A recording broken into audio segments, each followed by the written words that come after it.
आणि मग आई म्हणाली की आठवड्याभरात लग्न करायचं, हे जास्त कोटिंग बिटिंग करायला मला वेळ नाही आहे. तर मग दोघांनी आपापल्या घरी पत्र पाठवली. आईने अमृतसरला, बाबांनी परभणीला. पत्र पोहोचायच्या आधी हे लग्न करून मोकळे झाले होते. सिद्धार्थ जाधव, माझा पहिला कोस्टार हिरो मित्र, त्यांनी माझ्याशी बोलणं सोडलं होतं एका शूटिंग दरम्यान. ते त्यांनी 10 वर्ष जपलं आणि मग श्रीदेवी डाईड सडनली ना. तर मग त्याला साक्षात्कार झाला की अनेक वर्षांनी मला फोन केला आणि मला म्हणाला की जाऊ दे, आपण सगळं विसरूयात यार, let's just live. I love working out. मी अत्यंत पॅशनेट आहे त्या बाबतीत आणि मला असं थोडी मोनॉटनी आवडत नाही. त्यामुळे काहीतरी रोज वेगळं शोधत राहणं वर्कआउटमध्ये पण. मग कधीतरी वेट ट्रेनिंग, कधीतरी बॉडी वेट ट्रेनिंग, मग कधीतरी नुसता कार्डिओ, मग ॲनिमल फ्लो. हे असं काहीतरी, माझा चेहराच किती खुलला ॲनिमल फ्लो म्हटल्यानंतर. ही फेज माझ्या आयुष्यातली अत्यंत संतुष्ट करणारी आहे. I want to live my life building my family right now. कारण साधारण 16व्या वर्षापासून मी काम करते, पण आता मला खूप वेळ माझ्या नवऱ्याबरोबर आणि ते कुटुंब निर्माण करण्यात घालवायचं, जे की मी खूप वर्ष लग्नानंतर करू शकले नाही. It's a bliss. I have realised की स्वतःबरोबर वेळ घालवता येणे ही एक खूप सुंदर प्रक्रिया आहे. You have to be really privileged to be able to spend time with yourself. आपण कसे रडतो हे मी आरशासमोर जाऊन बघायचे लहानपणी, पण विचार करताना कसे दिसतो, पण ते ऑटोमॅटिकली होतं. आणि त्याचा कुठेतरी कधीतरी कुठल्या तरी सीनमध्ये इमोट करताना आपोआप वापर होतो. आत्ता पण मी तुझ्याशी बोलत असताना सतत एक माझा एक कॅमेरा ऑन असतो to look at myself, how I am expressing myself. If I know a फिल्मचं बजेट काय आहे, कुठे किती पैसे गेले आहेत, आपण त्यातलं काय कॉन्ट्रीब्यूट करत आहोत, ती कशी रिलीज होते, किती थिएटर्समध्ये, जरी मी उद्या निर्माती होत असेल नसेल तरी मला ह्या बेसिक गोष्टी माहितीच असायला पाहिजेत. The economics behind your art is very important to understand. त्याशिवाय ते टिकवणं अवघड होऊन जाईल.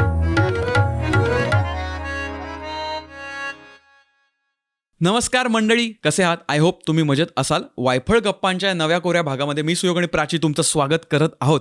आजच्या भागामध्ये आपल्याबरोबर मनसोक्त, निवांत आणि जबरदस्त गप्पा मारण्यासाठी आलेल्या आहेत सोनाली कुलकर्णी.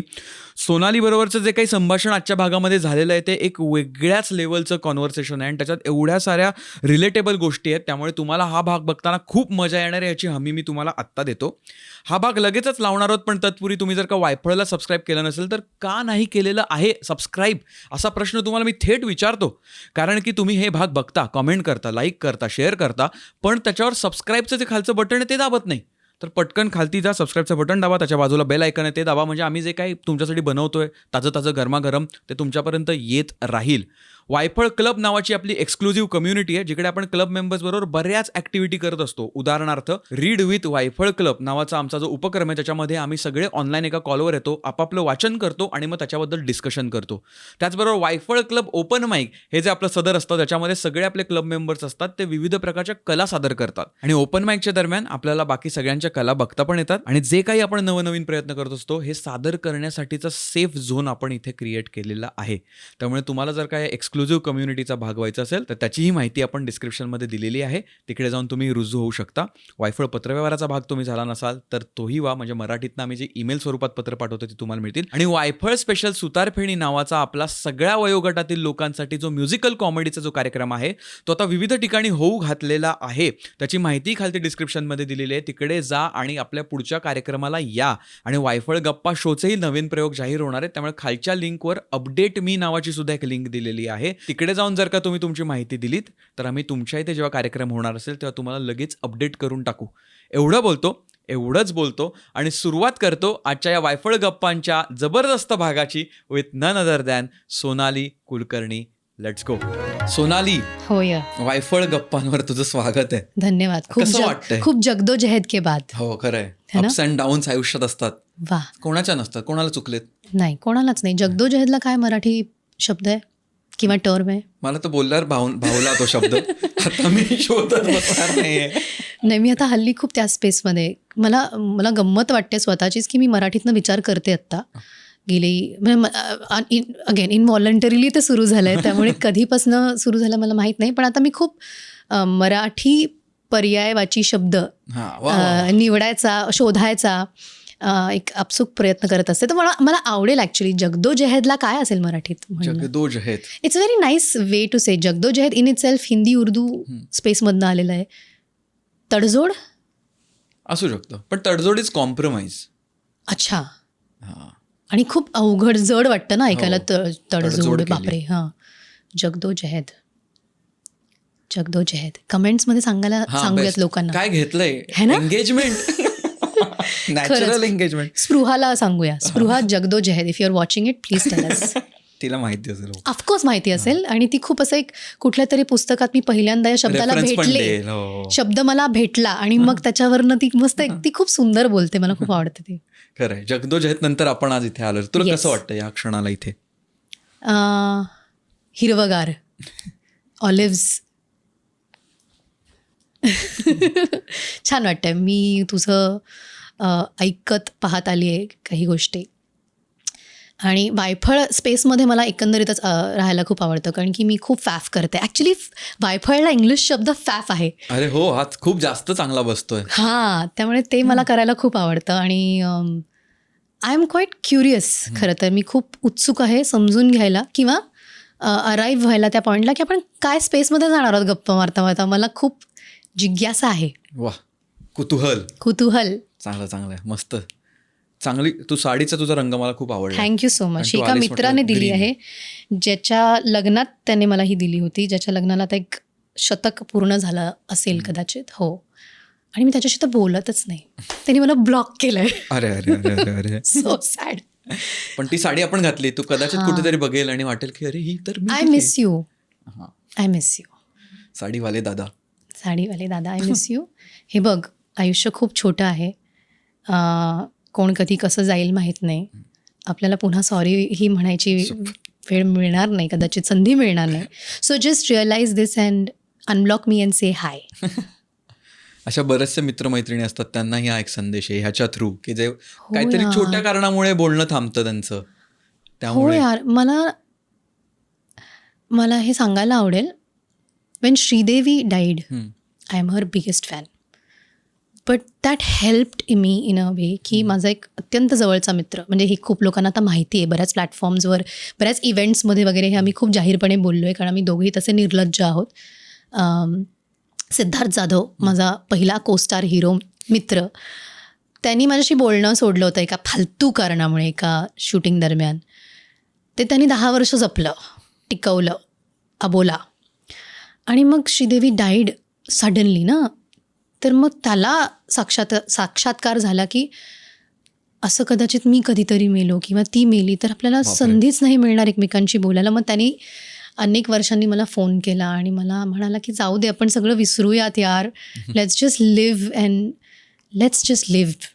कशाला म्हणलं, तुला 10 वर्ष लागली हे समजायला, ॲटलिस्ट समजलं आहे. तर तिथून पुढे आमची मैत्री आणखी घट्ट झाली. पण कोणीतरी जायची वाट बघू नये आपण, for us to realize how life is short. बरोबर आहे, खरं आहे. आणि हे दैनंदिन जीवनात बरेचदा रिअलाइज नाही होत आणि वेळ नाही निघून होत. गेलेली असते. नाही होत. त्यामुळे फारच जास्त ताणण्यात काहीच अर्थ नाही आहे. कारण ज्याच्यामुळे झालेलं असतं तेच मग एवढं कारण एवढं Matterच करत नाही छोटं ना. होऊन जातं ना नंतर, की मग त्याच्यामुळे झालेला अबोला मोठा होतो. असं बऱ्याच जणांच्या होतं. कितीतरी लोकांना आठवतही नसेल की आम्ही का बोलायचं सोडलं एकमेकांशी.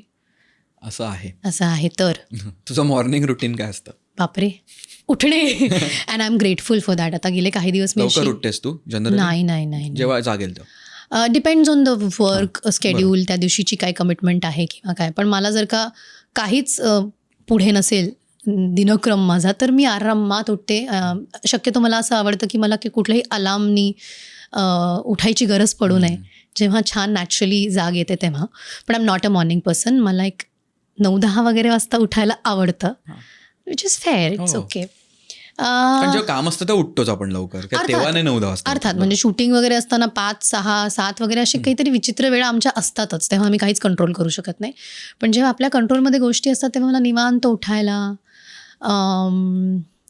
थोडंफार. आता सध्या मी अशा स्पेसमध्ये जिथे मी खूप ग्रॅटिट्यूड शिकली आहे किंवा करते आहे. एक बेसिक मेडिटेशन वगैरे प्रकार मला जमत नाही. परत ध्यान लावा, श्वासोच्छ्वास ह्याच्यावरती तुम्ही लक्ष केंद्रित करा वगैरे नाही. बट आय फॉलो सद्गुरूचं एक इंटरेस्टिंग मी इनर इंजिनिअरिंग केलं होतं. Okay. Me and my husband together की आपण काहीतरी केलं पाहिजे आणि एकत्र करूया. मग ते खूप कॉम्पिटिशनमधनं आमच्यात गोष्टी होतात. तू पूर्ण नाही केलंस, आता मी करून दाखवते वगैरे. We like that healthy competition between us. So त्याच्यामुळे मी ते सुरू केलं होतं. He did it first, then I completed my inner इंजिनिअरिंगचा course because I not a very spiritual person. मी खूप रिलिजियस पण खूप नाही आहे, पण मला असं खूप एग्नॉस्टिक विचारांची असल्यामुळे मला एखाद्या गोष्टीचा अनुभव आला की मग माझा विश्वास बसतो आणि मग तो आणखी घट्ट होत जातो.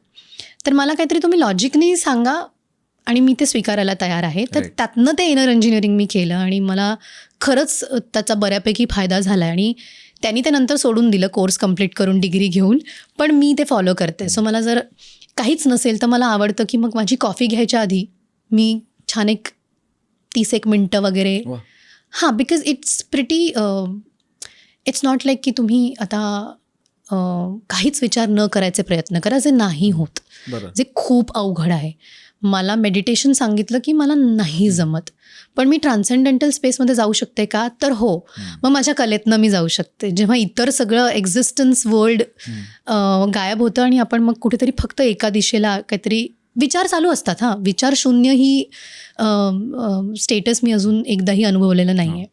पण then this inner engineering thing is quite interesting की जिथे तुम्ही you first preparing your back to rest in the same position for half an hour. Okay.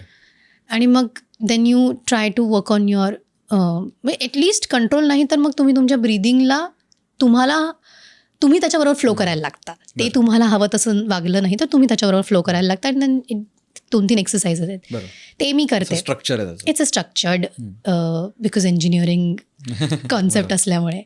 मग माझी कॉफीशिवाय दिवस पूर्ण होत नाही. मी कॉफी पर्सन आहे. देन ब्लॅक कॉफी पिते तू? Black coffee to start with. मी इंटरमिटंट फास्टिंग करते फॉर द लास्ट किती तासाचं? 16 तास मिनिमम. ओके.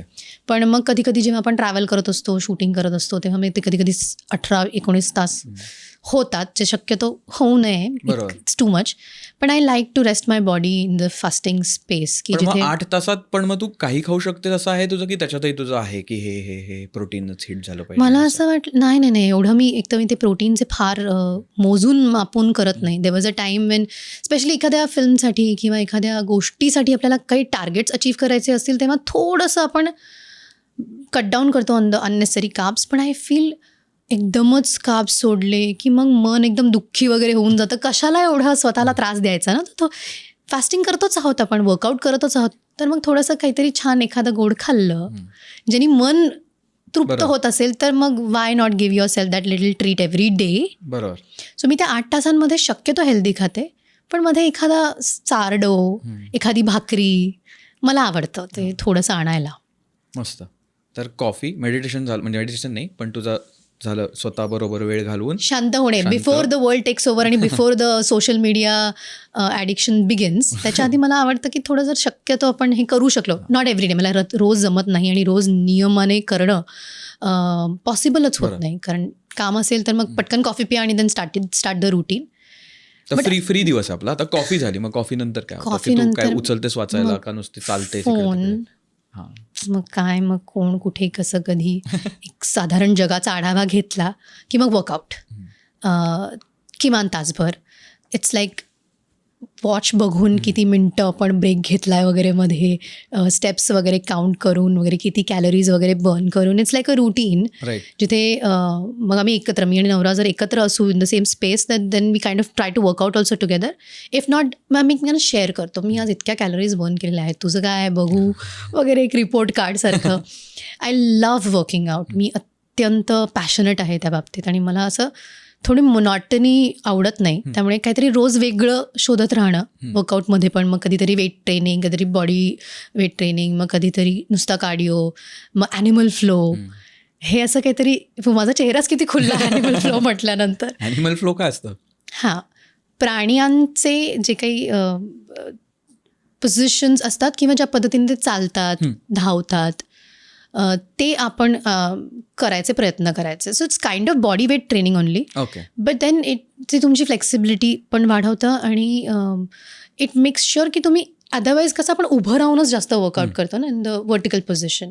पण जेव्हा आपण ॲनिमल फ्लो करतो तेव्हा आपण आपल्या फोजवरती पण जातो. मग कधीतरी टायगर्स मोमेंट्स, कधीतरी डक मोमेंट्स, कधीतरी स्नेक मोमेंट्स. Right. सो अशा काही म्हणजे योगामध्ये पण काही आसनं आहेत त्यांची नावं तशी आहेत. हां, बरोबर. नागासन नाही आहे. नागासन नाहीये पण आहे असं काहीतरी. काय म्हणतात, सर्पासन पण नाही म्हणत. मी सांगते, मला हो, आठवतं. मला पण तेच आठवते पण नाव नाही आठवते मला. कमेंट सेक्शन मध्ये सांगितलं तर आम्हाला आवडेल.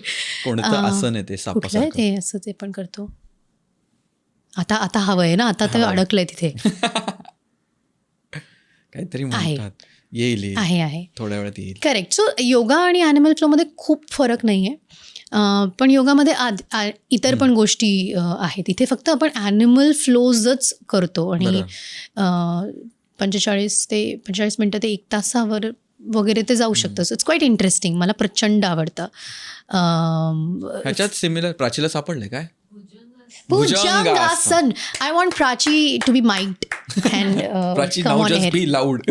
हां, मत्स्यासन आहे, भुजंगासन म्हणजे आहेत. पण आपल्याला तो हवा होता एक भुजंगासन. 20 हो वा छान. Correct. रिसर्च टीमने सांगितलंय 20 आसनं आहेत जी ॲनिमलवर बेस्ड आहेत. Correct. ॲटलिस्ट 20 आहेतच. करेक्ट. आपण ह्याच्यावर एक इंटरेस्टिंग फील्ड आहे बायोमिमिक्री नावाची. जी म्हणजे बॉडीसाठी नाही आहे पण बिल्डिंग्स आणि डिझाईनमध्ये खूप वापरली जाते. जिकडे तुम्ही नेचरमधले जे फेनॉमिनाज आहेत किंवा मुव्हमेंट्स आहेत Inspired by them. हां, तर त्याच्याशी अनुकरण करून बनवतात आणि ते खूप कमाल असतं त्याच्यात बायोमिमिक्री. कारण ते खूप निसर्गाच्या जवळ पण जातात त्या बिल्डिंग्स सुद्धा आणि खूप काय म्हणता येईल पूर्ण परिसरात मिसळून जातात त्या. आणि आय एम शुअर की ते जर निसर्गातनं येत असेल तर ते एकतर प्रचंड बॅलन्स्ड असेल. हो. दिसायला तर सुंदर असणारच कारण की ते कॅमोफ्लॅज होत असणार सगळ्या प्रकृतीशी. आणि त्याच्यामधला सायन्स जास्त ड्युरेबल पण असेल ना. हो आहेच. म्हणजे त्या बेसवर माझे काही फ्रेंड्स आहेत ज्यांनी रिसर्च आणि PhD केले.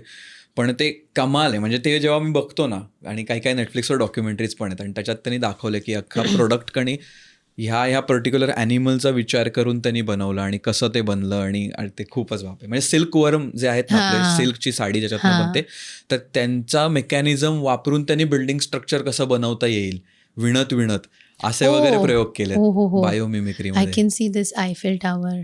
हो, इथे स्ट्रक्चर मागे. करेक्ट. त्याचा काही कणा आहे तो मागचा. पण त्याचा बायोमिमिक्रीशी काही संबंध नसावा. ते इतकं घाण दिसतं. म्हणजे when you see the structure, it's घाणपेक्षा इट्स व्हेरी आर्टिफिशियल. आणि मी जेव्हा गेले होते आयफेल टॉवरच्या खाली पहिल्यांदा तेव्हा मला खूप आकर्षण वाटलं होतं. पण मी नंतर म्हणलं हे किती लोखंडी आहे. ठीक आहे, संपलं तिथे. लाईट्स लागतात त्याच फक्त छान वाटतं. लांबून मजा येते खूप बघायला. When you are under the structure तेव्हा ठीकच आहे. आणि ते टेम्पररी होतं माहितीये ना की त्यांनी आयफेल टॉवर फक्त ते त्या एक्सपो पुरता होतं आणि मग ते एवढं आवडलं की ते आता 200 वर्ष झाले आहेच. ते फक्त 6 महिन्यासाठी असणार होतं असं.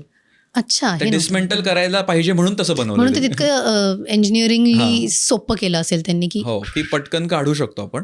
आणि ते जे स्टील वापरलंय ना तेच आपलं ताज हॉटेल आहे ना गेटवे ऑफ इंडियाचं, त्याचा वरचा डोम आहे ना त्याच्यात ते सेम ते स्टील वापरलंय. बरं, असे वेगळेच काहीतरी त्याच्यामध्ये आम्ही घेतलं कारण ते टेक्स्चर पाहिजे होतं मागे.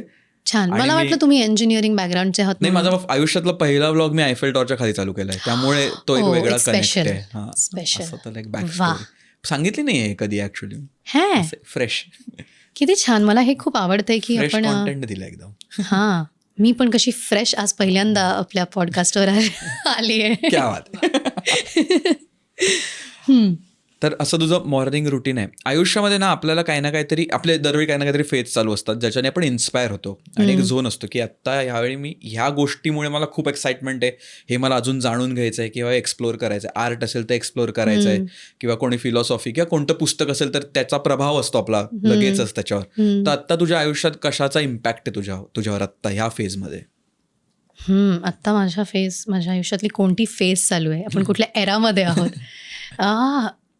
आता काय, एक सिनेमा आला त्याच्यातनं बाहेर पडून आता एकंदरीत मला असं वाटतंय की ही फेज माझ्या आयुष्यातली अत्यंत संतुष्ट करणारी आहे. I want to live my life building my family right now. Okay. कारण साधारण 16व्या वर्षापासून मी काम करते अर्थातच फॅमिली ओरिएंटेड मुलगीच आहे. आईवडिलांबरोबर मी लग्न होईपर्यंत अजूनही राहते. पण आता मला खूप वेळ माझ्या नवऱ्याबरोबर आणि ते कुटुंब निर्माण करण्यात घालवायचं आहे, जे की मी खूप वर्ष लग्नानंतर करू शकले नाही. कारण आय वॉज वर्किंग कॉन्स्टंटली. ज्या वर्षी मी लग्न केलं त्याची 2 वर्ष माझ्या आयुष्यातली सगळ्यात बिझी वर्ष होती. तर आत्ता मी खूप व्यापली गेली आहे माझ्या या मॅरिड लाईफला रिकिंडल करण्यासाठी, कारण तो आत्ता वेळ मिळाला आहे. त्यामुळे मी वर्षातनं एखादी फिल्म करावी, कमीत कमी वेळ इथे घालवावा, जास्तीत जास्त वेळ नवऱ्याबरोबर घालवावा, या फेजमध्ये आहे. तू मटेरियलिस्टिक विचारत असशील, एखाद्या गोष्टीशी निगडीत विचारत असशील तर नाही. म्हणजे मी आत्ता कुठलं पुस्तक वाचत आहे तर नाही, मी कुठली सिरीज बघते आत्ता तर नाही, मी कुठे ट्रॅव्हल करू इच्छित आहे एखाद्या. So it's not one particular emotion किंवा गोष्टीशी निगडीत. म्हणजे त्या फेजमध्ये की आता मी just want to relax and give time to my family. पण मग फॅमिली टाईम म्हणजे तुझ्यासाठी काय आहे फॅमिली टाईम? म्हणजे एवढं तुला जे आतून वाटतं की ह्याच्यावर मला जास्त आता कॉन्सन्ट्रेट करायचं आहे, ह्याच्यावर वेळ घालवायचा आहे, ते तू डिफाईन करू शकतेस का? काय म्हणतेस जेव्हा तू फॅमिली लाईफ म्हणजे try to be non chaotic. Okay. मला जितकी लोक ओळखतात त्यांच्यासाठी माझं समीकरण इज केऑस. रादर मलाही स्वतःला नॉन केऑसमध्ये जगताच येत नाही. मला ते एक्सप्लोअर करायचं आहे की उठले की सतत काहीतरी ड्रिल, म्हणजे आता हे करायचं तर ते करायचं, आता ह्या इंटरव्ह्यू ते इंटरव्ह्यू, हे शूट करायचं आहे, ही फिल्म बिल्ड करायची, हे प्रोजेक्ट बिल्ड करायचं आहे, ही ॲड शूट करायची आहे, इकडून तिकडे सतत कुठून कुठे काहीतरी करत राहणे, हेच मी करत राहिली आयुष्यभर. त्यामुळे हे सगळं काही नसेल तर मी काय आहे मला माहितीच नाही आहे. राईट. मी हे कधीच एक्सप्लोअर नाही केलं आहे. वेळही मिळाला नाही आहे, विचारही आला नाही आहे, तशी गरजही पडली नाही आहे. पण आता मला समजून घ्यायचं आहे की मी नॉन केऑसमध्ये जगू शकते का, मी सर्वाईव्ह करू शकते का जेव्हा काहीच घडत नाही आजूबाजूला. कारण हे फेजेसमध्ये थोडं थोडं मला करावं लागलं आत्ता लग्नानंतर. When I spend time in Dubai, what do I do? I do nothing. I am at home. मी झाडू, केर, लादी, स्वयंपाक, भांडी, झाडाला पाणी घालणे, नवऱ्याची वाट बघणे वगैरे हे आयटम करते. घर कब आओगे? हो, लिटरली. म्हणजे मला लहानपणी याच्याबद्दल खूप कुतूहल वाटायचं की खरंच खिडकीत उभं राहून बायका नवरा याची वाट बघत असतील का, किंवा असतात काही. खूप सिनेमॅटिक वाटतंय किंवा खूप फिल्मी संकल्पना वाटते. पण हे दुबईत मी करते कारण मला दुसरं काहीच नाही आत्ता करायला मध्ये.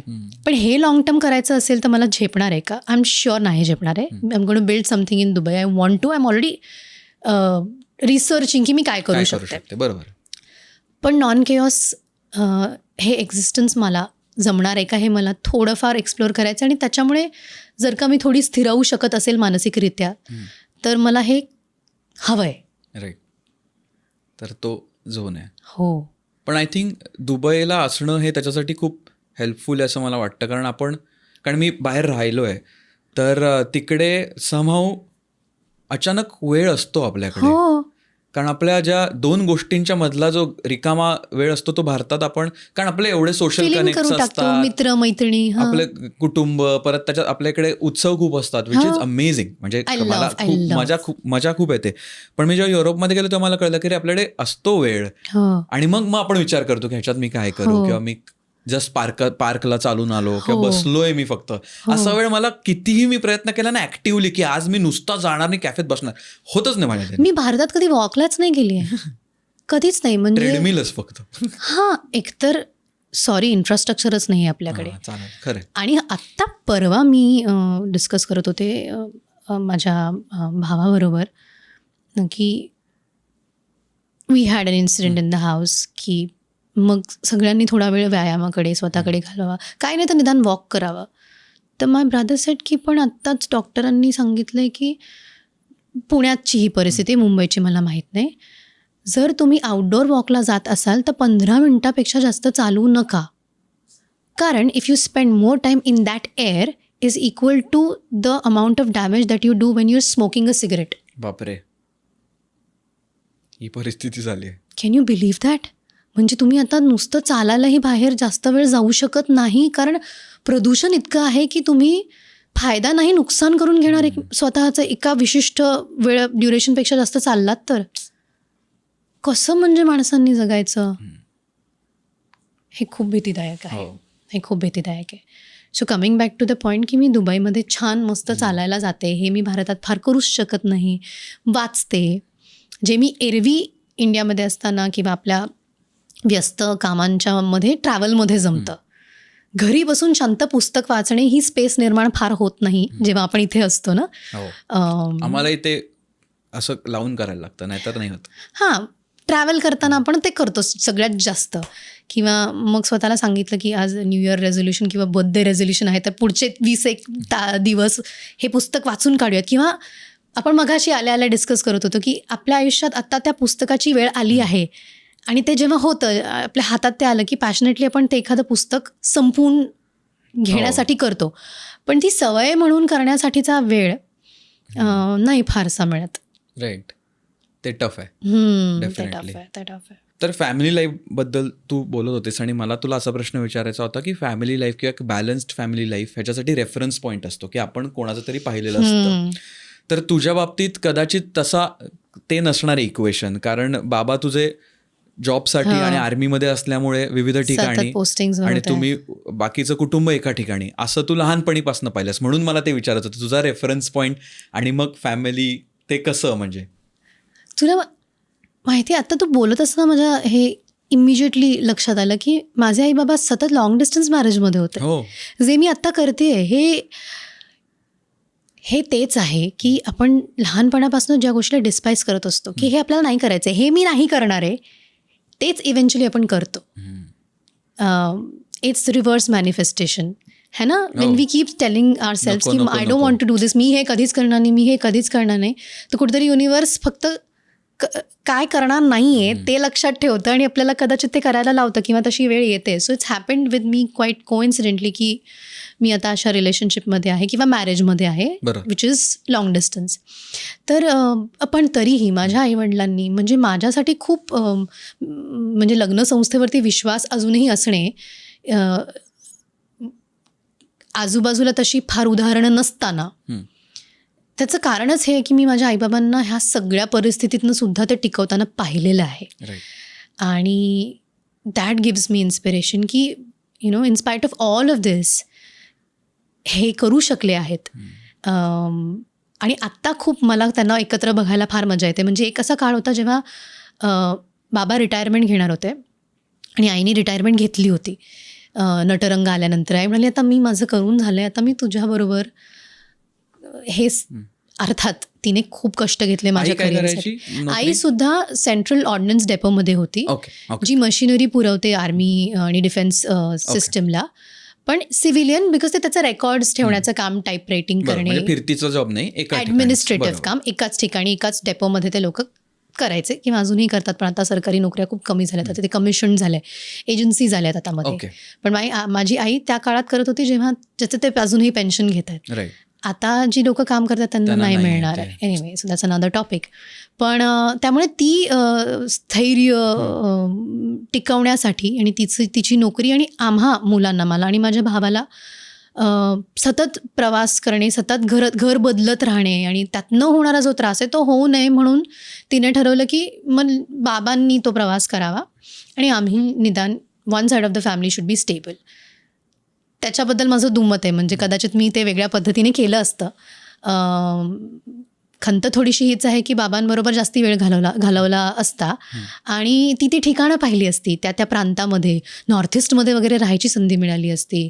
द्रास, कारगिल, दार्जिलिंग, साऊथमध्ये ते फार पोस्टेड नव्हते, पण नॉर्थ आणि नॉर्थ ईस्ट त्यांनी खूप काळ घालवला आहे. सो अशा काही ठिकाणी राहायची संधी मिळाली असती. हॅव्हिंग सेड दॅट, माझ्या आईने जे केलं त्याच्याबद्दल काही तक्रार नाही आहे माझी.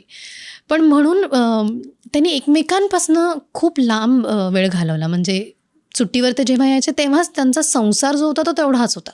सो माझ्या आईनी सगळ्यात जास्त काळ हा माझ्याबरोबर घालवला आहे. माझ्या करिअरमुळे सुद्धा माझ्याबरोबर सतत फिरत राहणे, प्रोटेक्शन म्हणून, मलाच काही कळत नव्हतं म्हणून मला खूप गरज होती. त्यामुळे माझा भाऊ एकटा बऱ्यापैकी सर्वाईव्ह करू शकला. तो लहान आहे आणि तो तेव्हा माझ्या आईला म्हणायचा की नाही तू जा तिच्याबरोबर, मी बघतो माझं, मी मुलगा आहे, मी करीन, मी स्वतःला सांभाळीन. आणि त्याचंही सॅक्रिफाईस माझ्या करिअरमध्ये खूप मोलाचं आहे आणि मी फार हे बोलले नाही आहे कदाचित त्याला, पण ही इज इन्स्ट्रुमेंटल. त्यांनी ते कदाचित तेव्हा धाडस दाखवलं नसतं, तर आईला पण बरं थांबायला लागलं असतं त्याच्यावर. बरं. किंवा तिला पण तो कॉन्फिडन्स, आत्मविश्वास राहिला नसता. सो एनिवे, त्यामुळे तिने खूप जास्त वेळ माझ्याबरोबर घालवला. सो एका पॉईंट नंतर जेव्हा बाबा रिटायर होऊन येणार होते आणि आई आता एकत्र त्यांनी वेळ घालवावा अशी, हे आम्ही जेव्हा अँटिसिपेट करायला लागलो ना, तेव्हा भीती निर्माण झाली की हे दोघं कसं एकमेकांबरोबर वेळ घालवणार. कारण बाबांना त्या डिसिप्लिनची आणि अतिशय रूक्ष आणि खूप त्यांना बघूनच कळतं हे आर्मी मॅन आहे, असं एक सतत कोणाला आता पटकन बोलतील, मारतील अशी भीती वाटायची लोकांना. तर हे सिव्हिल लाईफमध्ये कसे ॲडजस्ट होतील याची भीती.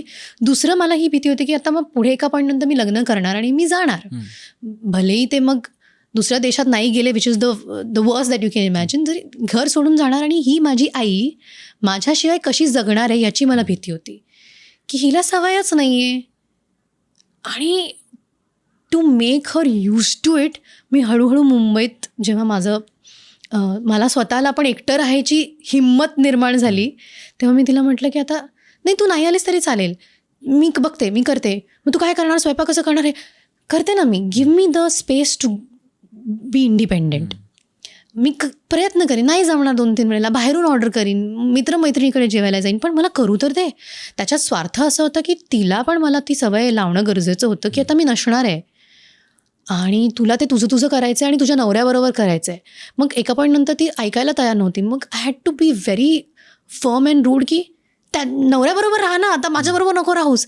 सो ते कुठेतरी मला ते करावं लागलं. आणि आता they are in a phase की मला खूप भारी वाटतं. ते एकत्र वॉकला जातात, एकत्र स्वयंपाक करतात, एकत्र संसार करतायत. आता करतायत 50 वर्ष एकमेकांपासून लांब घालवल्यानंतर किंवा whatever it is. But it's so beautiful to see your parents grow old but together. आणि ते माझं इन्स्पिरेशन आहे की मला माझं कुटुंब असं करायला आवडेल. कारण मला तेच, माझा क्युरिओसिटी येत होती, कारण रेफरन्स पॉईंटला तू लहान होतीस तेव्हा लॉंग डिस्टन्सच होतं. तर मग ते जेव्हा तू म्हणतेस की मला आता फॅमिली लाईफ एक्सप्लोअर करायची, तर म्हटलं मग तुझं रेफरन्स पॉईंट काय आहे. कारण तो इमिजिएट रेफरन्स पॉईंट घरातलाच असतो बऱ्याचशा लोकांसाठी. आता ते जे करतायत ना ते माझं रेफरन्स पॉईंट झालंय. कमाल कमाल. परत मिक्स कल्चर घरात सुद्धा, तर त्याचा कसा इम्पॅक्ट आहे तुझ्यावर किंवा तुझ्या लाईफस्टाईलवरती?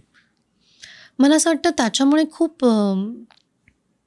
अडॅप्टिव्ह आहे मी. म्हणजे मला कुठल्याही वातावरणात, कुठल्याही माणसांबरोबर, कुठल्याही भाषेच्या, कुठल्याही प्रांताच्या, कुठल्याही फेथच्या लोकांबरोबर पटकन कनेक्ट करायला वेळ जात नाही किंवा त्यांना ॲक्सेप्ट ते आहेत तसं करायला वेळ जात नाही. मला आवडतं वेगवेगळ्या ठिकाणचं वेगवेगळं एक्सप्लोअर करायला. मग ते जेवण असेल, त्यांचे फेथ्स असतील, त्यांचं म्हणणं असेल, त्यांची फिलॉसॉफी असेल, हे सगळं करायला खूप आवडतं. कारण मी खूप रिजिड आणि कन्झर्वेटिव्ह स्पेसमध्ये नाही वाढली आहे. माझ्या आई बाबांनी, म्हणजे बाबांनी पण कधी कुठलाही अट्टाहास, हो, एका आठवड्यात. आणि इट वॉज सो वियर्ड की एका आठवड्यात लग्न केलं. एका आठवड्यात ते भेटले आणि आई म्हणाली की माझ्याकडे फार वेळ नाही टाइमपास करायला, करायचं असेल तर आठवड्याभरात लग्न करू. आणि बाबा इथे पोस्टेड होते देहू रोडला. आई देहू रोड डेपोमध्ये काम करत होती. माझ्या आईच्या एका मैत्रिणीला पायाला लागलं होतं म्हणून बाबा जनरल फिजिशियन होते आर्मीमध्ये. तर ते त्यांचं पट्टी करायला काहीतरी गेले होते आणि ते लावता लावता त्यांची नजरानजर झाली आणि असं काहीतरी ते प्रेमात पडले वगैरे. पण बिकॉज बाबा पण आर्मीमध्ये होते तर त्यांचं पण पर्स्पेक्टिव्ह थोडंसं वाईडर असल्यामुळे असं कोण कुठली भाषा, प्रांत, कास्ट विस्ट हे काही मध्ये आलं नाही. आणि मग आई म्हणाली की आठवड्याभरात लग्न करायचं, हे जास्त कोटिंग बिटिंग करायला मला वेळ नाही आहे. तर मग दोघांनी आपापल्या घरी पत्र पाठवली. आईने अमृतसरला, बाबांनी परभणीला. पत्र पोहोचायच्या आधी लग्न करून आणि लिटरली त्यांचं लग्न कसं होतं, ऑफिसचा हाफ टाईम त्यांनी घेतला, लंच ब्रेकमध्ये जाऊन लग्न करून आले. हो या लंच ब्रेकमध्ये जाऊन आळंदीला गेले. 4 माणसं होती त्यांच्या लग्नाला. म्हणजे कोविडमध्ये जे 4 विटनेसेस जसं तसं त्यांनी 4 विटनेसेस बरोबर, घरातले कोणीच नव्हते. माझी एक मावशी आईबरोबर राहायची, ती होती. ह्यांचे 1-2 मित्र, त्यांचे 1-2 मित्र लग्न करून ऑफिसला आले आणि रात्री आपापल्या घरी गेले, कारण घरही नव्हतं एकत्र. मग पप्पांनी रिक्वेस्ट केली आणि मग एक आर्मी क्वार्टर्समधलं एक वेगळं बॅचलर्स असल्यामुळे रूम्स शेअर करायचे ना. आई पण काकाकडे वगैरे राहायची, तर मग त्यांनी घर घेतलं आणि मग तिथून ते सगळं सुरू झालं. का बोलतोय आपण हे? मिक्स कल्चरवर आणि मग मी म्हटलं लव्ह मॅरेज Love marriage होतं. पण तू म्हणालीस की तुझं पण ओपन माइंड आहे कारण तू लहानपणीपासूनच वेगवेगळे कल्चर्स पाहिले. हां, आणि गंमत अशी, मग लग्न करून झाल्यानंतर मग ह्यांनी आपापल्या आईबाबांना बोलवलं की या बघा आम्ही कोणाशी लग्न केलंय. सो जेव्हा माझे नानी नाना आले, दे आर प्रॉपर सरदार्स. त्यांच्या घरात एरवीच कोणी आलं की नॉनव्हेज, दारू ह्याच्याशिवाय सेलिब्रेशन होत नाही. आणि वडील देशस्थ ब्राह्मण पूजा सांगणारे आजोबा. आता सेलिब्रेशन कसं होणार? मग झालं असं की आईने माझ्या आजी आजोबांना सांगितलं, वडिलांच्या आईबाबांना, की तुम्ही जरा देवदर्शनाला जाऊन या देहूगावच्या मंदिरात आणि आपण संध्याकाळी जेवू वगैरे. दुपारी नाना नानी यांना नॉनव्हेजचं जेवण मागवून चिकन बिकन सगळं त्यांना व्यवस्थित देऊन ते यायच्या आधी गोमूत्र वगैरे शिंपडून घर पवित्र करून टाकलं आणि मग आजी आजोबा आले. So this was cultural mix. पण दोघांनी एकमेकांवरती कधीच कुठली गोष्ट लादली नव्हती इन टर्म्स ऑफ स्वयंपाक, जेवण, स्वयंपाकघर, घरातली पद्धत. खूप छान एकमेकांना स्वीकारलं आणि ते सगळं आमच्यामध्ये आलं. म्हणजे माझ्या आजी आजोबांनी आमच्यावरती ते सगळे संस्कार केले. मला आमच्या घरात गणपती बसवण्यापासनं ते सगळे मराठमोळे सणवार, घरातला स्वयंपाक, रांगोळी काढणे वगैरे हे सगळं मी आजीकडनं शिकले. At the same time Punjabi culture असेल, पंजाबी दिलखुलासपणा असेल, पंजाबी जगणं असेल, तिकडच्या कल्चरमधनं येणारं ॲक्सेप्टन्स असेल, हे सगळं मला तिथनं मिळालं आहे. आणि ह्या दोन्ही गोष्टी आय एम ब्लेस्ड की मी हे हायब्रिड आहे. हे दोन मिक्सचर्स माझ्यामध्ये आहे. कमाल कमाल. कारण आईसाठी पण कसं असेल ना, कारण तुझे वडील दुसऱ्या शहरात आहेत आणि आईला इकडे माझी आजोबा इथे सेटल झाले आणि ते कल्चरही तिला जवळनं कितीतरी वर्ष माझी आजी मराठीतनं बोलायची आणि माझी आई हिंदीमधनं उत्तर द्यायची. त्यामुळे त्यांचं सतत कॉन्व्हर्सेशन तसंच राहिलंय. हा मग आता स्वयंपाकाला काय करणार आहे, हा बनाती हो ना वगैरे, हे असं कॉन्व्हर्सेशन त्यांचं राहिलंय. आता आजी आजोबांसाठी पण हेच ना. हो, त्यांनी पण त्या काळात ते सगळं स्वीकारलं अतिशय मोकळ्या मनाने. आणि त्याच्याचमुळे कदाचित आमच्यामध्ये ते सगळं प्रत्येक गोष्ट आहे तशी स्वीकारणे, हे स्वीकारापासून आपण सुरुवात केली की नाही, है ना. स्वीकार, ॲक्सेप्टन्स. माझी आई हे कसं म्हणाली असती, स्वीकारणे. ती स्पृहाला सपृहा कशी आहेस अशी हाक मारते. पण ती खूप प्रामाणिक प्रयत्न करते मराठी बोलायचा, पण ते पंजाबीनच जात नाही, ॲक्सेंट जात नाही. राईट. पण का जावा ना, दॅट्स हर आयडेंटिटी. का जावा, कारण ते तिचं ओरिजिन आणि ते कमाल कमाल कमाल. तर फॅमिली लाईफ आणि इकडे आता तू एक्सप्लोअर करायचं आहे तुला अजून.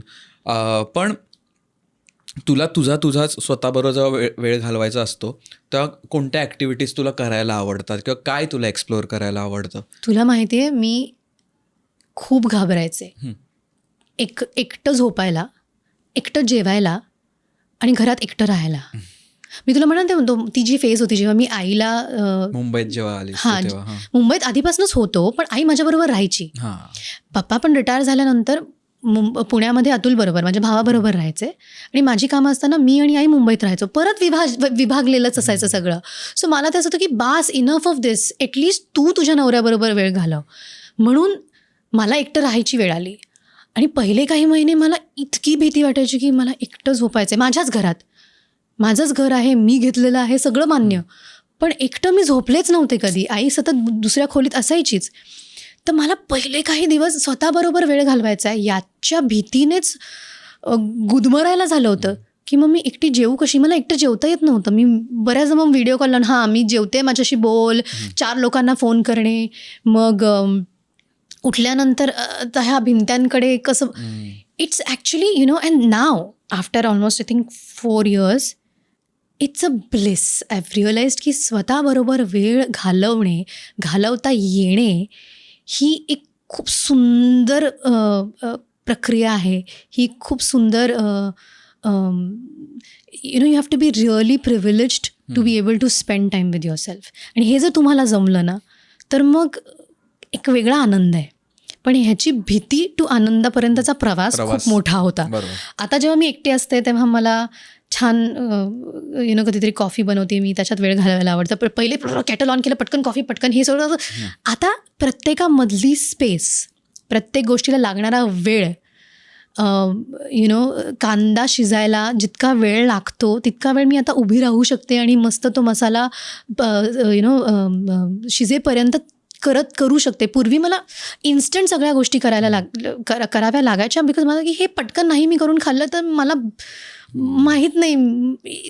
घाई गडबड. हां, आता स्वतःबरोबर वेळ घालवायला मला आवडतंय आणि मी मग विचार करते की आता पुढे मी काय करू शकते. मी फिल्म्स एकटी नाही बघू शकत.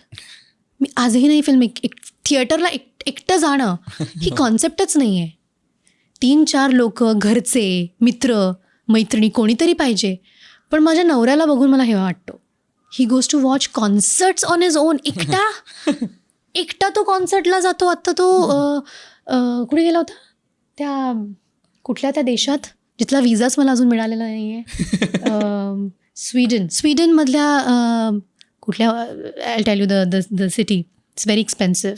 So he went to watch Radiohead concert. Stockholm, Gothenburg. स्टॉकहोमला नव्हता, आय टेल यू, मला आठवेल. तर तो एकटा गेला होता रेडिओहेडची कॉन्सर्ट बघायला आणि मला कळतच नाही, म्हणजे अनाकलनीय आहे हे की तुम्ही एकटे कसे एका कॉन्सर्टला, तुम्हाला माणसं पाहिजे ना to enjoy the same experience. पण ही कॅन डू दॅट यार. आणि मला हेवा वाटतो त्याचं की तू फिल्म एकटं कसं बघू शकतोस, तू कॉन्सर्टला एकटं कसं जाऊ शकतोस, तू मिशलिन स्टार रेस्टॉरंटमध्ये एकटं कसं जेवू शकतोस कोणाशी तरी. ही खरं तर माणूस म्हणून असलेली ना सगळ्यात वीक पॉईंट आहे. मला असं वाटतं की सतत आपण घेत असलेला एक्सपिरियन्स आपल्याला शेअर करावा लागतोय कोणाबरोबर. हा आपण फक्त आपल्यापुरता का नाही ठेवू शकत. मग आता तर ते सोशल मीडियावर शेअर केल्याशिवाय पूर्णच होत नाही ना अनुभव. हो, खरं. हे तर आणखीच विचित्र. आणि जेवल्यावर बडीशेप खाण्यासारखं आहे. हो, नाही टाकला तर मी खाल्लंच नाही. एक्झॅक्टली. तर हे तर पुढचंच आहे. पण आत्ता मी जो अनुभव घेते हा मला माझ्या जवळच्या एका माणसाबरोबर शेअर केल्याशिवाय अपूर्ण वाटतोय. ही कॉन्सेप्ट फार विलक्षण आहे. पण आय रिअली एन्व्ही दोज पीपल ज्यांना ते कोणाबरोबर शेअर करायची गरज पडत नाही आणि ते त्यांचं पूर्णपणे एन्जॉय करू शकतात. त्यातला हा माझा नवरा आहे आणि मला जेलसी आहे या बाबतीत. सो मी आता तो माझा घेण्याच्या शिकवणीच्या टप्प्यावर आहे की थोडं ट्राय करूयात. आता मी एकटी जेवू शकते माझी. आता मी एकटी घरात झोपू शकते माझी. मला झोप लागते. There will come a point जेव्हा मी एकटी सिनेमा बघायला गेली आणि तो मी एन्जॉय करून आली आहे. कारण मला असं वाटतं एक शेअर्ड एक्सपिरियन्स आणि इंडिव्हिज्युअल म्हणजे स्वतःहून जाण्याचा एक्सपिरियन्स म्हणजे दोन्हीमध्ये फरक आहे. सेम कलाकृती असली ना तरी ती एकत्र जाऊन बघणं आणि एकट्याने बघणं, आणि दोन्ही खूप इंटरेस्टिंग आहेत आणि दोन्ही बरोबर आहेत. सुख बरोबर आपण इथे म्हणत नाही आहोत की तुम्ही एकटंच करा हे सगळं, असं आम्ही म्हणतच नाही आहोत. त्यात दोन्ही मधली गंमत वेगळी आहे. रादर जेव्हा आपण सोशल एक्सपिरियन्सेस म्हणतो, म्हणजे आता फोक अख्ख्यांना आम्ही गेलो होतो आणि आमची अख्खी टीम होती, सुरू, नेहा वगैरे वगैरे, ह्या सगळ्यांबरोबर मी आधी वेळ घालवलेला नाही तर माझे मित्र नव्हते. पण त्या एक्सपिरियन्समधनं येणारी कॉमन इमोशन ही आमच्या मैत्रीचा धागा बनली. बरोबर. कारण आपण आपल्या अपब्रिंगिंगमध्ये ह्या सगळ्या इमोशन्स पाहिलेल्या आहेत. आता ते आपण एकत्र अनुभवतोय. सो एकत्र अनुभवायचा, आणि मला म्हणून वाटतं की सिनेमा हा एकत्र अनुभवायचा ची गोष्ट आहे ना, किंवा कॉन्सर्ट्स किंवा हे सगळे. पण आता त्याची ती दुसरी बाजू आता मी म्हणाले की ती इंडिव्हिज्युअल पण असू शकते आणि ती पण तितकीच समृद्ध करणारी असू शकते. हे पण एक्सप्लोअर करायला हरकत नाही. म्हणजे म्हणून तुला ते वावगं वाटत नाहीये ना. कारण मी जातो, कारण मी युरोपला होतो तर एकटाच जायचो बऱ्याच ठिकाणी. तेव्हा तुला ऑप्शन नव्हता. पण ऑप्शन असेल तर तू काय निवडशील? म्हणजे आता मॅक्सिमम मी आणि प्राचीच एकत्र जातो, पण काही वेळा तिला शूट असेल असं तर मग मी एकटा जातो. पण तुम्ही ऑप्शन नाही आहे आणि तुम्ही स्वतः ही निवड केलेली आहे की ती आहे ती फ्री आहे. पण मला माझा एकटेला करायचा ची गोष्ट आहे, असं झालंय का? हो, रेअरली होतं. पण आत्ताच माझ्या वाढदिवसाच्या अराउंड तसं झालं की मला कवितांच्या कार्यक्रमाला जायचं होतं. तर मी प्राचीला, आणि प्राची त्या दिवशी आधी काम होतं त्यावेळी ती फ्री होणार होती. पण कवितांमध्ये कसं होतं माहिती आहे, एकतर पुढच्या रांगेत वगैरे बसलं आणि मग खूप हेवी कविता असेल ना तर प्राचीला मग काही काळ मला एक्सप्लेन करायला लागतं, कारण तिलाही कॉन्टेक्स्ट कळत नाही. ऑफकोर्स. आपण कविता तोपर्यंत मी सांगेपर्यंत ती कविता पुढे निघून गेलेली असते. असं एकदा आजोबांची कविता होती एका कार्यक्रमात आणि मी रडत होतो आणि प्राची काय चाललंय, काय म्हणाले ते, असं झालं तिचं. कारण काही काळ खूपच हेवी शब्द वापरतात आणि ते पटकन मलाही त्याला ट्रान्सलेट नाही करतात. त्यामुळे यावेळी ती म्हणाली यावेळी तू जरा एकटाच जा कवितांच्या कार्यक्रमाला, कारण त्या दिवशी तिचं already had a long day. म्हटलं ठीक आहे. आणि मग मी गेलो एकटा. आणि युजली मला असं रिअलाइज आहे त्या दिवशी मी रडलो नाही. म्हणजे प्राची बाजूला असतं तेव्हा मी रडतो, म्हणजे प्रॉपर मी कनेक्टेड असतो. त्या दिवशी मला रडायला नाही आलं, जिकडे मला युजली रडायला येतं. आणि सारखा मी असा, बाजूची चेअर रिकामी होती आणि मला अरे यार पण का रडला नाहीस? Did you try to figure it out? Maybe safe space नाही वाटली मला ती. Could be one way to look at it. पण तुझं असं कधी झालंय का की तू रडलायस किंवा एखादी इमोशन तीव्रपणे अनुभवली आहेस आणि तू आपल्याच बॉडीमधनं बाहेर येऊन स्वतःला पाहिलंयस? Wow, very complex. म्हणजे मला it's not psychological intellectual. I come to it why it is. म्हणजे मला इमोशन येते, म्हणजे असे प्रॉपर येते, आणि ती येते म्हणूनच मी या सगळ्या कार्यक्रमात जातो, कारण ही खूप रेअर झालं जिकडे तुम्हाला ऑनेस्ट रिॲक्शन येते. करेक्ट. कारण मूवी किंवा कॉन्सर्ट किंवा नाटक किंवा जिकडे आपण एन्क्लोज स्पेसमध्ये फक्त आर्ट फॉर्म कन्झ्युम करायला जातो किंवा पाहायला जातो ना, तिकडे मला असं वाटतं तो अनुभव इतका आयसोलेटेड असतो की तो तुम्ही त्याच्यावरच फोकस्ड असतो. तुम्ही सारखे फोन करून बघत नाही किंवा रिवाइंड नाही करत. गमतीशीर म्हणालास तू. सोशल एक्सपिरियन्स असला तरी तो खूप आयसोलेटेड एन्व्हायरमेंटमध्ये असतो. म्हणजे लोक असतात पण तुम्ही तुमच्या मनात फक्त तुमच्या पुरतं ते पाहत असताना, जरी 4 लोक आजूबाजूला असली. पण असं कधी झालंय का मी तुला सांगते, तिथे मला इमोशन खूप उफाळून येतात आणि that's why I love it. आता मला सांगतो, पण तू त्याच्याकडे बेसिकली बाहेर येऊन वगैरे इतकं नाही, त्याला कधी तू ऑब्झर्व केलंयस का? तुला होत असलेल्या भावनांना, येत असलेल्या भावनांना तू कधी पाहिलंयस का त्याच्यातनं बाहेर येऊन? आय थिंक नाही. हां, असंच झालं असं, पण I am not able to point it out. But because you want to say, ते माईक द्या, हिला माईक द्या. नाही, I felt it in a way where ki, okay, what is happening? Why? What is happening to me? What is happening to me? Why am I crying? Why is this hurting me so much? But that's like finding logic to your emotion. But and I'm like, ki, why? Like, असं का state मध्ये मी गेली आहे? Like, I try to look at myself from a different lens after that moment has passed. After that moment, but when you were in that moment, I do realize, and then I kind of stop. Why is this happening? असं like I stop midway. Emotions ह्याच्यात roller coaster मध्ये पण मी थांबते मध्ये, आणि then I'm like, maybe I should finish this emotion and then process it. पण ते process करायची वेळ मिळत नाही मला. तर that is how I see it, the way you asked. Yeah.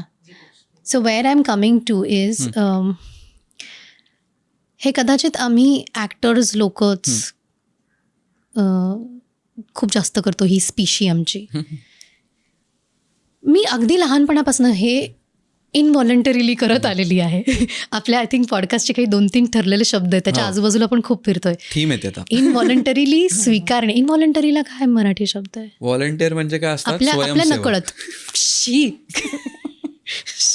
आपल्या नकळत. इनव्हॉलंटरी म्हणजे स्वयंसेवकवाला जो नाही, ऑफकोर्स आपल्या नकळत. आपल्या नकळत ना लहानपणा आपसुक मी काही गोष्टी करत आलेली आहे, ज्याचा मला आता ॲक्टर म्हणून प्रचंड फायदा होतो. का मी हे म्हणाले की आपण कसे रडतो हे मी आरशासमोर जाऊन बघायचे लहानपणी. आपण रडतो कसे, आपण विचार करताना कसे दिसतो. आणि ना नंतर आत्ता स्पेशली जेव्हा मी ॲक्टिंग करायला लागले तेव्हा ते असं व्हायला लागलं की माझी आजी गेली आहे, मला प्रचंड त्रास होतो आहे, मी रडते आहे, पण I am also looking at myself की मी how do I express it. It's pretty selfish isn't it, but ते ऑटोमॅटिकली होतं. आणि त्याचा कुठेतरी कधीतरी कुठल्या तरी सीनमध्ये इमोट करताना आपोआप वापर होतो. म्हणजे हे मी काय ठरवून करत नाही की आता बघूया मी कशी रडते आणि मला कसं दुःख होतं आणि मी ते कसं दर्शवते. पण ते इनव्हॉलंटरीली सिस्टममध्येच आलेलं आहे की आपण आत्ता पण मी तुझ्याशी बोलत असताना सतत एक माझा एक कॅमेरा ऑन असतो to look at myself, how I am expressing myself. And it's very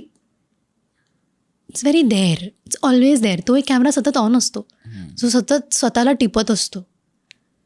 मला माहिती नाही आहे की मी ठराविकपणे त्याचा कुठे कधी वापर करीन, but that's how I am always processing my emotions. No, I think it's more to do with an actor. Because what do we do as an actor? We are only expressing the emotions that we have felt. म्हणून तर मला असं वाटतं की काही लोक ही वयाने, अनुभवानंतर खूप चांगले कलाकार का होत जातात? कारण त्यांनी ते सगळं पाहिलं आहे, अनुभवलं आहे. एखादी इमोशन जी मी माझ्या आयुष्यात कधीच अनुभवली नाही आहे, मी ती पडद्यावर कशी आणू? बरोबर. नाहीच आणू शकत. रेफरन्सच नाही त्याला. रेफरन्सच नाही आहे. पूर्वीचे माझे काही सिनेमे, पूर्वीची माझी काही कामं मी जेव्हा बघते तेव्हा मला वाटतं की मी ती करायचा प्रयत्न करते. मला कोणीतरी काहीतरी सांगतं आहे आणि मी ते करायचा प्रयत्न Situation. करते. बरोबर. आता गेल्या 7-8 वर्षांमध्ये, 10 वर्षांमध्ये जेव्हा मी एखादा प्रसंग पडद्यावरती आणायचा जी वेळ येते तेव्हा I have felt that emotion in my real life. So ती आपोआप येते.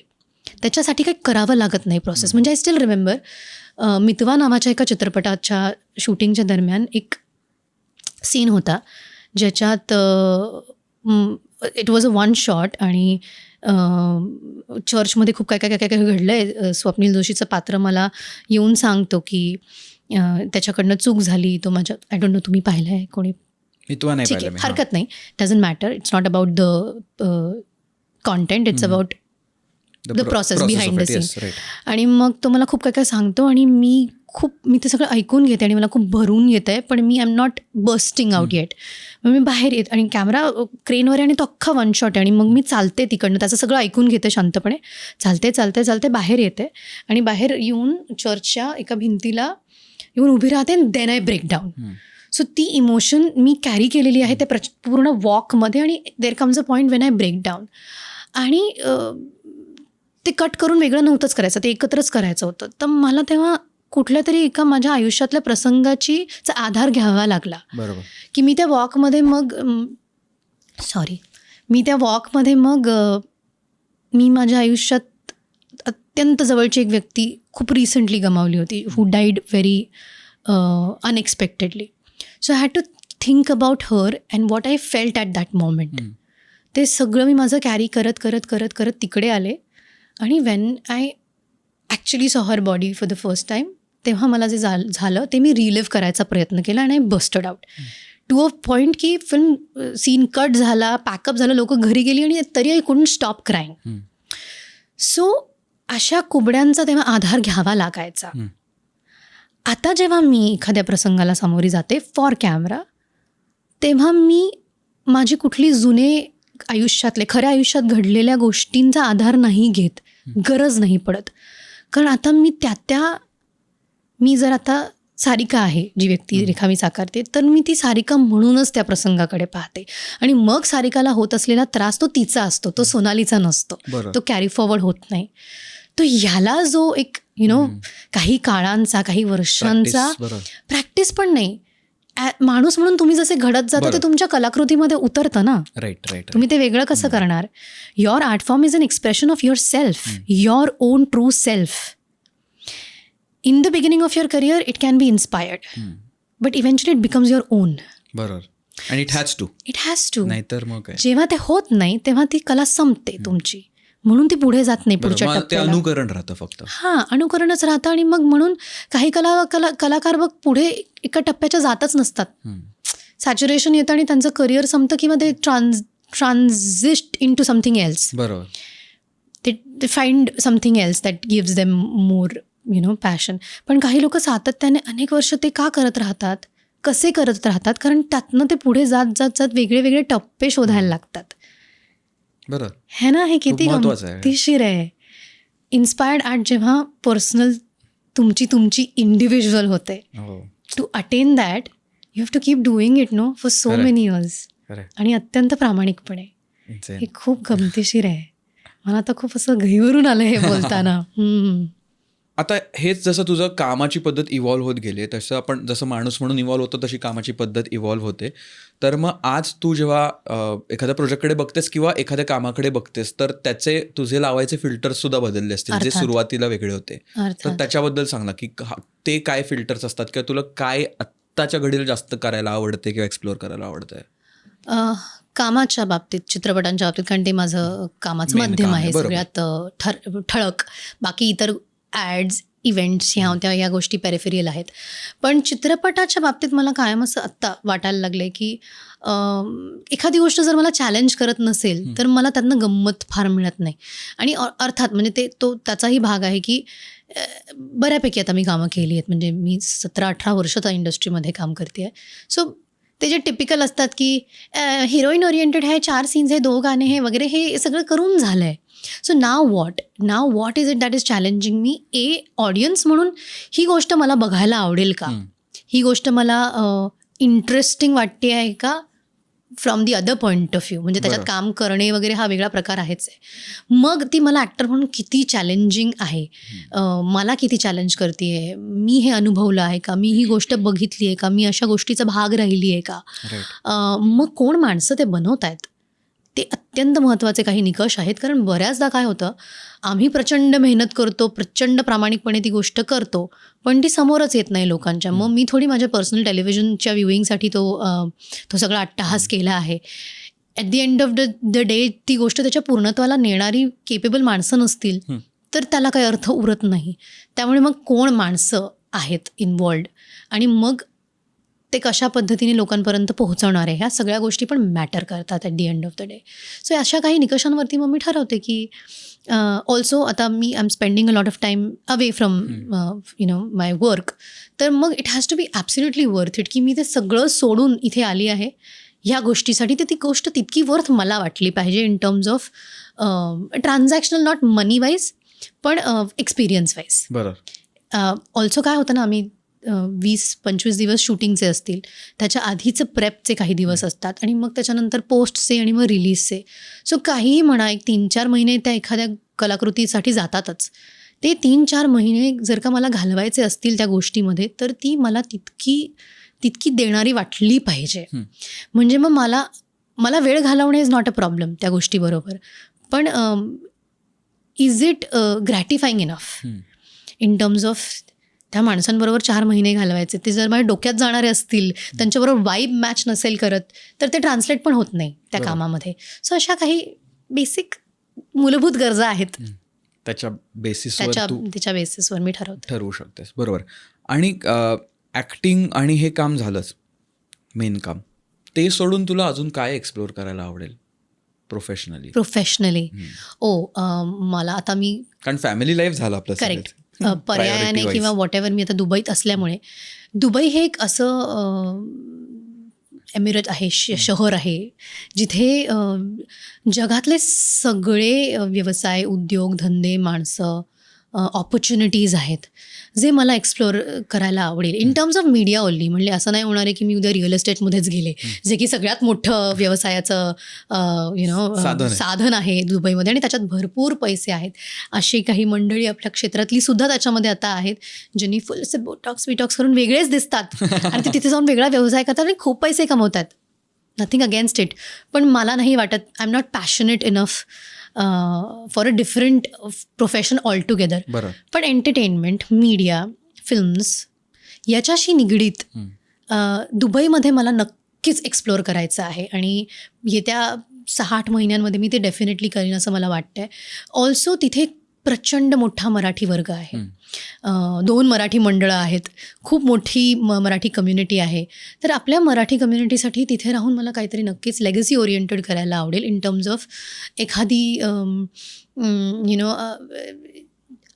Not a dance academy as such, पण एक अशी संस्था ज्यात मराठी कला, संगीत, साहित्य याच्याशी जोडलं गेलेलं काहीतरी देवाणघेवाण होऊ शकते का.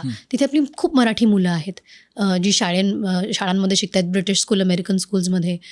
अशा मुलांना आपण आपल्या मराठी कल्चरला थोडंसं तिथे ओढू शकतो का, त्यांना त्याची ओढ लागेल असं काही करू शकतो का. दुबई काय फार लांब नाही, ते इंडियात येऊन ह्या सगळ्या गोष्टी करूच शकतात, पण तिथे राहून देखील after school of course they have to compete with the international standards आणि इंटरनॅशनल लेवल्स, पण त्यातही आपलं मराठी पण जपू शकण्यासाठी मी काही करू शकते का, माझ्या नावामुळे 4 लोक येतील का, हे एक वेगळं स्पेस आहे मी जे एक्सप्लोअर करू इच्छित आहे. मग आपल्या पुण्यामधनं, मुंबईमधनं, महाराष्ट्रामधनं अशी काही कलाकार मंडळी जिथे घेऊन जायचं, छान वर्कशॉप्स करायचे, छान छोटे छोटे कोर्सेस करायचे, असा एक माझा एक वेगळा मानस आहे. तर येत्या काळात मला ते करायला आवडेल. येस, कमाल. कारण तेच आहे, कारण ह्याचा एक बिझनेस अँगल सुद्धा असतो आणि जो इन जनरल आर्टमध्ये स्वतःचं करिअर जे बनवतात त्यांना तो बिझनेस अँगल थोडा शिकत खेचा खात माहिती असतो. त्यामुळे I think good artist also good entrepreneurs. असायलाच पाहिजे, नाहीतर ते it's not a social service ना. हो. At the end of the day म्हणजे मी ते फिल्मशीच इमिजिएटली कम्पेअर करू शकते. इफ आय नो अ फिल्मचं बजेट काय आहे, कुठे किती पैसे गेले आहेत, आपण त्यातलं काय कॉन्ट्रीब्यूट करत आहोत, ती कशी रिलीज होते, किती थिएटर्समध्ये रिलीज होते, त्याचं ॲडव्हर्टायझिंग बजेट किती आहे, कशी पोचवायची लोकांपर्यंत. जरी मी उद्या निर्माती होत असेल नसेल तरी मला ह्या बेसिक गोष्टी माहितीच असायला पाहिजेत. बरोबर. The economics behind your art is very important to understand. त्याशिवाय ते टिकवणं अवघड होऊन जाईल. बरोबर. वन ऑफ करू शकतो पण लॉंग ते टर्म टिकवणं अवघड होऊन जाईल. कमाल. आता आपण वायफळ अद्भुत दरवाजा नावाची एक छोटीशी सेगमेंट घेणार आहोत जी बरं. आपण दरवेळी घेतो. इकडे मी एक रॅन्डम सीन सेट करणार आहे आणि तुला तिथे सोडणार आहे आणि त्याच्यात तुला पुढे काय दिसतं तू आम्हाला सांग. ओके. पण त्याच्या आधी तुला आज आमच्याकडे येऊन गप्पा मारून कसं वाटलं? मला फार मजा आली. म्हणजे अर्थात तुमचे कॅमेरे रोल व्हायच्या आधी पण खूप मजा आली. आपण जे तू केलेली सुंदर कॉफी पीत ज्या गप्पा मारल्या, प्राचीबरोबर मी ज्या गप्पा मारल्या, तू येऊन जाऊन करत होतास त्याच्यात. सो ते सगळंच एकंदरीत मला प्रचंड इंटरेस्टिंग वाटलं. It's a nice break from the regular drill. म्हणजे रेग्युलरली भेटणारी माणसं आणि रेग्युलरली होणाऱ्या गप्पांमधनं काहीतरी वेगळं. म्हणून मी माझ्या नवऱ्याशी लग्न केलं. कारण सतत इंडस्ट्रीमध्ये तेच बरोबर. मोनॉटनीचा मला कंटाळा येतो, ते आलंच. हो. तर तेच न करता ही इज अ लॉस ॲडजस्टर. तो इन्व्हेस्टिगेट करतो फायनान्शियल लॉसेस आणि ते काहीतरी वेगळंच म्हणणं आहे. ते वेगळेच केसेस असतात. तर मला आवडतं ते एक्सप्लोअर करायला. आणि नाही आहे जग फक्त एवढं आणि फिल्म इंडस्ट्री आणि मराठी चित्रपटसृष्टी म्हणून इतकंच नाही आहे. There is so much to this world that I want to explore. तर त्यातलाच एक मुद्दा तुमच्या दोघांबरोबर मला एक्सप्लोअर करायला आवडला. तुम्ही काय करता, मग तुम्ही केलेल्या डॉक्युमेंटरीज वगैरे वगैरे, प्राचीचे एक्सपिरियन्सेस, ती काय पुस्तकं वाचत होती. Then we shared our insights about Palace of Illusions वगैरे, असं सगळ्याच ह्या सगळ्याच गप्पा फार मजेशीर होत्या. आणि अर्थात कॅमेरा रोल झाल्यानंतर इट वॉज ट्रान्सेंडेंटल. एक वेगळीच ट्रिप. मजा आली. सो आपण आता इमॅजिनेशनमध्ये जाऊया पटकन. तू झोपलेली आहेस आणि आई येऊन तुला उठवते. ओके. आई म्हणते अरे उठ सोनाली, म्हणजे मराठी लँग्वेज. हां, सोनी उठ. जायचं बाहेर, जायची पंजाबी निकनेम. बाहेर जायची तुझी वेळ झाली, उठ आणि तू उठतेस. ओके. तू उठून नॅचरली दरवाजाच्या बाहेर जातेस, उठून बेडरूमच्या दरवाजा एक्झिट करतेस आणि घरात म्हणजे लिव्हिंग रूममध्ये जाते. तो जो दरवाजा आहे ना, तो अद्भुत दरवाजा आहे. तो तू आता एंटर केलायस. तर तू ॲक्च्युली उठून बाहेर गेलेस, पण मग तू बाहेर गेलो तुला वाटतं अरे हे काय जग आहे, मी म्हणजे काय झालंय. आता सीन असा आहे, ह्या क्षणी हे जे घर आहे ते सिक्कीममध्ये. ओके. आणि हा तो काळ आहे जेव्हा तुझे बाबा नॉर्थ ईस्टमध्ये काम करतायत आणि ह्या जगात ॲक्च्युली तुम्ही अख्खी फॅमिली नॉर्थ ईस्टमध्ये राहायला गेल्यात तुझ्या बाबांबरोबर. तर आता तू तिथे बाहेर लिव्हिंग रूममध्ये गेली आहेस, तर आता तुला तुझ्या इमॅजिनेशनमध्ये ते काय डायनॅमिक असेल, ते काय जग असेल, जिकडे इथे जे तुम्ही पुण्यात किंवा एका ठिकाणी होतात पण ह्याच्यात तुम्ही फिरताय आणि तुला ॲक्च्युली नॉर्थ ईस्ट किंवा सिक्कीम जिकडे आहे पोस्टिंग तिकडे जायला मिळालंय. I have never been to north east, त्यामुळे मला इमॅजिन करणं खूप अवघड होईल. परत मी तुला म्हटलं तसं की आपण जे बोलतो करतो एक्सप्रेस करतो ते कुठेतरी आपल्या पूर्वानुभवातनं येत असतं.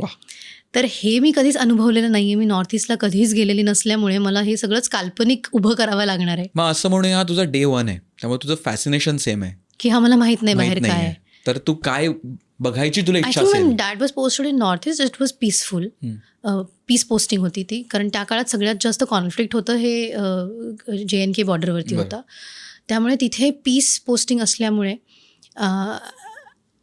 एकतर नॉर्थ ईस्ट प्रचंड सुंदर असल्यामुळे, अनटच्ड असल्यामुळे मला मी कदाचित मला माहीत नाही, मला लहानपणी इतकी फिरायची भटकंतीची आवड नव्हती, पण मला कुतूहल नक्कीच असायचं की बाहेर काय आहे, आपण फिरू शकतोय का, आईबाबांबरोबर जावं लागेल का, मित्रमैत्रिणी, मग आजूबाजूला कोण आहेत आमच्या वयाचे, हिंदी स्पीकिंग असतील का, कारण खूप तिथे हिंदी स्पीकिंग नाही आहेत, तर ते कुठली भाषा बोलत आहेत मला ते शोधायला आवडेल. मग आपल्या वयाचे कोणी आजूबाजूला असतील तर त्यांच्याबरोबर खेळायला जायला आवडेल. लहानपणी आम्ही खूप खो खो खेळायचो, असे काही खेळ खेळायचो जे आता तसे अलिप्त होत चालले. तर फोन बिन तर नसतीलच. मग तो जो लँडलाईन फोन आहे त्याच्यावरनं कदाचित पप्पांना फोन करून विचारलं असेल की काय आजूबाजूला कोण आहेत राहणारी मंडळी. आम्ही क्वार्टर्समध्ये तसंच खूप आयसोलेटेड नसतं. त्या कॉलनीज खूप जवळ असतात, म्हणजे बरोबर. Because at least that is your community. So I still remember आम्ही जेव्हा या पुण्याच्या देहू-रोडच्या आर्मी क्वार्टर्समध्ये राहायचो तेव्हा आमच्या बाजूला केरलाइट्स होते. तर त्यांच्या अयप्पा टेम्पलला आम्ही सगळे तयार होऊन जायचो त्या फेस्टिवलला वगैरे. सो प्रचंड अशी मल्टी कल्चरल गोष्टी केलेल्या आहेत. तर I am sure me definitely explore केलं असतं की आजूबाजूला काय फेस्टिवल चालू आहे किंवा काय करतात, काय खातात, कुठल्या तरी डान्स स्कूल वगैरे काय आहे का आजूबाजूला, हे एक्सप्लोअर केलं असतं. आणि because it is so close net, आम्ही दरवाजे सगळ्यांचेच कायम उघडलेले असायचे, कोणीही लॉक करून नसायचं. तो वी यूज टू लिटरली या घरातनं त्या घरात, त्या घरातनं त्या घरात, असे कोणाच्याही घरात जायचो. आणि व्हेरी वेलकमिंग आणि व्हेरी वॉर्म, कारण तीच तुमची फॅमिली आहे. तुम्ही तुमच्या तशा फॅमिलीपासून बऱ्यापैकी लांब आहात. आणि आईबाबा दोघंही नोकरीवर गेले, तर आत्ता खायला, स्नॅक्सला, चहाला ह्यांच्याचकडे गेलो, मग संध्याकाळी त्यांच्याचकडे गेलो, सगळे एकत्र एखाद्या टेम्पलच्या खाली बसलेत, खेळतात. सो हे सगळं नक्कीच मी केलं असतं. पण मला थोडीशी भीती वाटली असती या अर्थाने की बॅरियर, लँग्वेज बॅरियर आणि कल्चरल बॅरियर. पण ते होत ना 2 वर्ष इथे, भरपूर वेळ एक्सप्लोअर करायला आणि ब्रेक करायला तो बॅरियर. पण मला आता डेफिनेटली असं वाटतं की बाबांना म्हटलं असतं की at the end of the day आणखी पोस्टिंग वाढवून घ्या, आणखी 2-3 नॉर्थ ईस्टच्या स्टेट्समध्ये जाऊ. पण I think this would have been साधारण क्युरिओसिटी बिहाइंड इट. हां, or a routine. Crazy. Yeah, मला very क्युरिओसिटी difficult to होती, तू imagine. काय एक्सप्लोअर करशील. व्हेरी डिफिकल्ट टू इमॅजिन, कारण never been to north east. Maybe आणि काय आहे ना, परत टुरिस्ट म्हणून जाणं हे खूप वेगळं आहे. आणि तिथे जाऊन राहणं फॉर अ लॉंगर टर्म हे केलंच नाही आहे. ती खंत आहे. करू शकतो पण आपण हो, आता पुढे खरं. I hope. पण तरी आता भारतात ट्रॅव्हल करणं खूप अवघड झालं आहे, एस्पेशली मी खूप सोलो ट्रॅव्हलिंग करायचे, नॉट इन इंडिया. ती हिंमतच होत नाही. जे केसेस आपण आपल्या आजूबाजूला बघतो, हिंमतच होत नाही. एक स्त्री म्हणून, एक बाई म्हणून मुंबई किंवा पुणे शहर सोडून इतर शहरांमध्ये एकटं फिरायची. It's very sad. खरं. इट्स व्हेरी होप ते हळूहळू बदलेल आणि आपण फिरू, अशा आशेचा किरण या नोटवर आपण इथे येऊन पोचलो. आज खूप विविध ठिकाणी आपण फिरलोय, टॉपिक्स वाईज सुद्धा, आणि फार वेगळ्या प्रकारचे टॉपिक्स आपण हाताळलेत, जे बरेचसे ह्या प्लॅटफॉर्मवर, म्हणजे आमच्याकडे पण बरेचसे नवीन टॉपिक्स आहेत, इज इट, जे खूप इंटरेस्टिंग आहे. तर ते करता आलाच आणि तू वेळात वेळ काढून आलीस आमच्याकडे आज गप्पा मारायला, त्याच्यासाठी खूप खूप धन्यवाद. बापरे. आपण ना भागाच्या शेवटी एक शब्द देतो लोकांना, जो ते कमेंटमध्ये टाकतात, जे शेवटपर्यंत बघतात. तर कोणताही एक रॅन्डम शब्द जे हे टाईप करतील लोक कमेंटमध्ये. रॅन्डम शब्द, एक शब्द कोणता, म्हणजे आपण ते पहिले जे 2-3 वापरले त्याच्या पलीकडे काही, तोही चालेल. ॲक्च्युली काय होतं, आपण कुठला तरी एक मराठी शब्द शोधत होतो पर्यायवाची. अरे तो जद्दोजहद. जगदोजहद इज द वर्ड. सुरुवातीपासून त्याचं वी जस्ट रिमाइंडिंग यू. तुम्ही जर का पहिल्यापासून हा एपिसोड बघितला असेल तर तुमच्या लक्षात आलाच असेल. तडजोड वगैरेपेक्षा जगदोजहदला अतिशय सुंदर गोड असा मराठी शब्द. हां, तो तुम्ही कमेंटमध्ये लिहा, आणि नाही सापडला तर जगदोजहद लिहा. काही हरकत नाही. उसके लिए जगदोजहद करो. क्या बात आहे. म्हणजे आम्हाला कळेल तुम्ही शेवटपर्यंत बघितलेलं आहे. हा एपिसोड जेव्हा पण तुम्ही आयुष्यात बघत असाल तेव्हा सोनालीचं जे काही काम आलं असेल, जे अवेलेबल असेल ऑनलाईन ऑफलाईन कशाही पद्धतीचं, सगळीकडे असेलच, तर ते पहा, त्याला चान्स द्या, त्याला प्रेम द्या. ह्याच्याच जोरावर आपण सगळे काम करत असतो, त्यामुळे ते आपण करतच राहू. आणि तुम्हाला काहीतरी मनात असेल जे करायचं आहे तुम्हाला आणि काही होत नसेल तर ही अकाउंटेबिलिटी घ्या, कामाला सुरुवात करा. श्री गणेशा. एवढं बोलून आपण हा भाग इथे पूर्ण करूया आणि सगळ्या लोकांना लवकरच भेटूया. धन्यवाद. काय ऑकवर्डच झालं शेवटी, औपचारिक वगैरे आभार वगैरे.